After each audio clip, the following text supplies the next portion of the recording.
سلطان محمود غزنوی کا دربار لگا ہوا تھا۔ دربار میں ہزاروں افراد شریک تھے جن میں اولیاء، کتب اور ابدال بھی تھے۔ سلطان محمود غزنوی نے سب کو مخاطب کر کے کہا کہ کوئی شخص مجھے حضرت خضر علیہ السلام کی زیارت کرا سکتا ہے؟ سب خاموش رہے۔ دربار میں بیٹھا ایک غریب دیہاتی کھڑا ہوا، کہا میں زیارت کرا سکتا ہوں۔ سلطان نے شرائط پوچھے تو عرض کرنے لگا کہ 6 ماہ دریا کے کنارے چلہ کاٹنا ہوگا، لیکن میں ایک غریب آدمی ہوں، میرے گھر کا خرچہ آپ کو اٹھانا ہوگا۔ سلطان نے شرط منظور کر لی اور اس شخص کو چلہ کے لیے بھیج دیا اور گھر کا خرچہ بادشاہ کے ذمہ ہو گیا۔ 6 ماہ گزر جانے کے بعد سلطان محمود غزنوی نے اس شخص کو دربار میں حاضر کیا گیا اور پوچھا تو دیہاتی کہنے لگا کہ حضور کچھ وظائف الٹے ہو گئے ہیں، لہٰذا 6 ماہ مزید لگیں گے۔ مزید 6 ماہ گزرنے کے بعد سلطان محمود غزنوی کے دربار میں اس شخص کو دوبارہ پیش کیا گیا تو بادشاہ نے پوچھا کہ میرے کام کا کیا بنا؟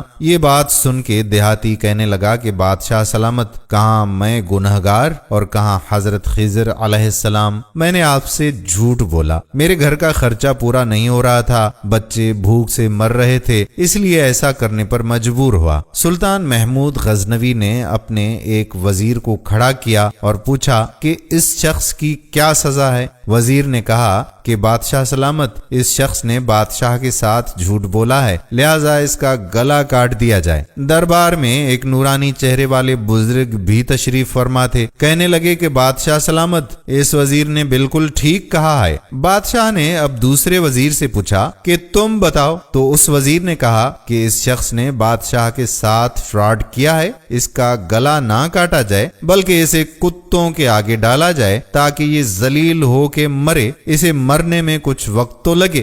دربار میں بیٹھے اسی نورانی چہرے والے بزرگ نے کہا بادشاہ سلامت، یہ وزیر بالکل ٹھیک کہہ رہا ہے۔ اب سلطان محمود غزنوی نے اپنے پیارے غلام ایاز سے پوچھا، ایاز تم کیا کہتے ہو؟ ایاز نے کہا کہ بادشاہ سلامت، آپ کی بادشاہی سے 1 سال ایک غریب کے بچے پلتے رہے، آپ کے خزانے میں بھی کوئی کمی نہیں آئی اور نہ ہی اس کے جھوٹ سے آپ کی شان میں کوئی فرق پڑا۔ اگر میری بات مانے تو اسے معاف کر دیں، اگر اسے قتل کر دیا تو اس کے بچے بھوک سے مر جائیں گے۔ ایاز کی یہ بات سن کر محفل میں بیٹھا وہی نورانی چہرے والا بابا کہنے لگا ایاز بالکل ٹھیک کہہ رہا ہے۔ سلطان محمود غزنوی نے اس بابا جی کو بلایا، پوچھا کہ آپ نے ہر وزیر کے فیصلے کو درست کہا، اس کی وجہ مجھے سمجھائیے۔ بابا جی کہنے لگے بادشاہ سلامت، پہلے نمبر پر جس وزیر نے کہا کہ اس کا گلا کاٹا جائے وہ قوم کا قصائی ہے اور قصائی کا کام ہے گلے کاٹنا۔ اس نے اپنا خاندانی رنگ دکھایا، غلطی اس کی نہیں آپ کی ہے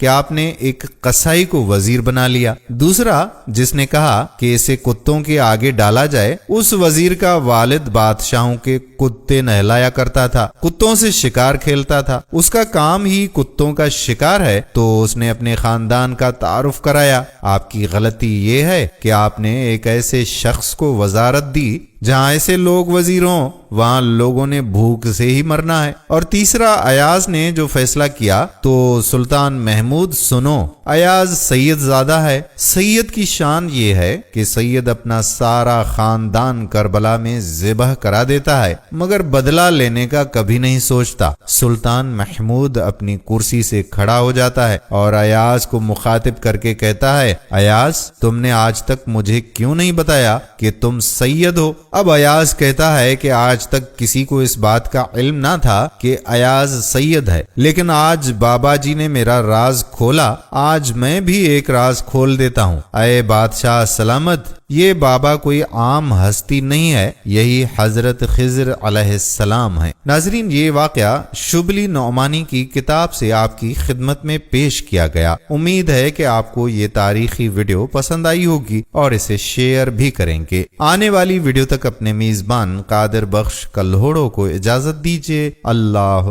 حافظ۔